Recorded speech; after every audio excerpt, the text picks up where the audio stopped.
Pin diagram 885 इसके बारे में आज हम डिस्कस करेंगे। ये इसकी है पिन्स। बेसिकली जो पिन डायग्राम 885 का है इसकी 40 पिन्स होती हैं, ठीक है। और ये जो सप्लाई है वो प्लस 5 वोल्ट सप्लाई पे ये काम करता है, ठीक है। तो सबसे पहले हम शुरू करेंगे क्लॉक सिग्नल से। ये ऊपर है X1 X2 and clock out. तो इसका क्या मतलब होता है, मैं बुक से इसलिए समझा रही हूँ सो दैट कई बार मुझे मैसेजेस आते हैं दैट कि समझ तो आ गया बट लिखना क्या है। सो बुक से समझाने का मेरा मेन मोटिव ये है कि एटलीस्ट आप लाइंस देख सकते हैं कि क्या लाइंस लिखी हैं, so that it will be easy for you to write in the paper also.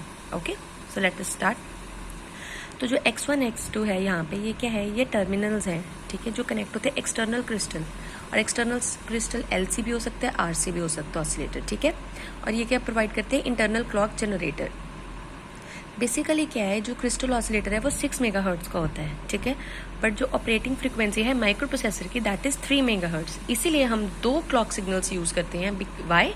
क्योंकि वो हम उसको 6 मेगाहर्ट्ज को हम डिवाइड कर देते हैं 3 मेगाहर्ट्ज एंड 3 मेगाहर्ट्ज, ठीक है। That is why it is divided into 2 parts. So इसीलिए हम X1 और X2 2 इनपुट्स दे रहे हैं, ठीक है। ये साइन अंदर का it means these are inputs, right. अब देखिए अगला है रीसेट आउट। तो यहाँ पे रीसेट सिग्नल्स हैं 2, that is reset in and reset out. तो रीसेट आउट का मतलब क्या है, it is reset out is an active high output signal. Active high है, ये कैसे पता लगेगा, क्योंकि इसके ऊपर बार नहीं है। अगर जिसके ऊपर बार है दैट इज एक्टिव लो, और जिसके ऊपर बार नहीं है, बार का मतलब यही होता है, अगर इसको बार नहीं है तो दिस इज एक्टिव हाई, ठीक है। तो और ये क्या बताता है कि जो अपना CPU है वो रीसेट हो चुका है, ठीक है। और ये सिग्नल यूज़ क्यों होता है, ये CPU के द्वारा यूज़ किया जाता है ताकि वो अदर डिवाइसेस को भी रीसेट कर सके जो भी उसके साथ कनेक्टेड है। ओके, सो नेक्स्ट है रीसेट इन। रीसेट इन मैंने आपको बताया, इसके ऊपर बार है तो ये क्या है, एक्टिव लो इनपुट सिग्नल है, ठीक है। इसका मतलब क्या है कि जो प्रोग्राम काउंटर है वो 000H पे रीसेट हो चुका है, ठीक है। अगला है SID, that is serial input data. तो सीरियल इनपुट डेटा का मतलब पता लग रहा है कि ये इस पोर्ट से क्या है कि डेटा इनपुट डेटा आता है serially 1 by 1 bit data at a time, ठीक है।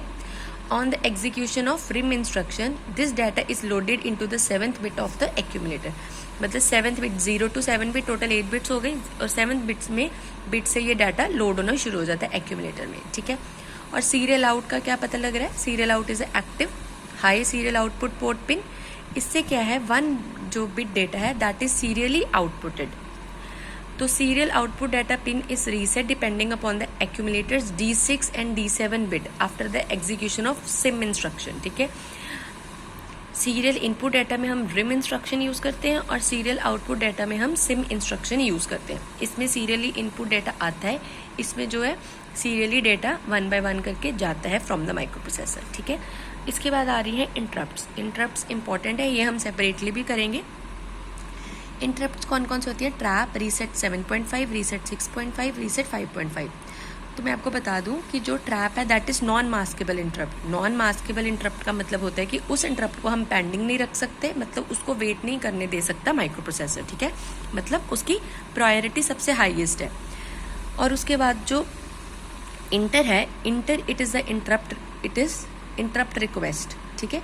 And it is the lowest priority, और इसकी प्रायोरिटी सबसे ज़्यादा लोएस्ट होती है। हाईएस्ट प्रायोरिटी है ट्रैप की, उसके बाद आता है रीसेट 7.5, रीसेट 6.5 और रीसेट 5.5 RST, ओके। और यहाँ पे देखिए इसकी एड्रेस क्या है, 0024H, 003, 0034 और 002CH, ठीक है। और यहाँ पे देखिए मैंने आपको बताया इंटरप्ट क्या है, इंटरप्ट रिक्वेस्ट है और इसकी लोएस्ट प्रायोरिटी है। इंटा क्या होता है, इंटरप्ट एक्नॉलेजमेंट। इंटरप्ट एक्नॉलेजमेंट मतलब क्या है कि when an interrupt request is accepted, जब भी कोई माइक्रो प्रोसेसर एक इंटरप्ट रिक्वेस्ट को एक्सेप्ट करता है तो वो क्या करता है, वो एक्नॉलेजमेंट भेज देता है that I have accepted your request. तो वो कौन सी एक्नॉलेजमेंट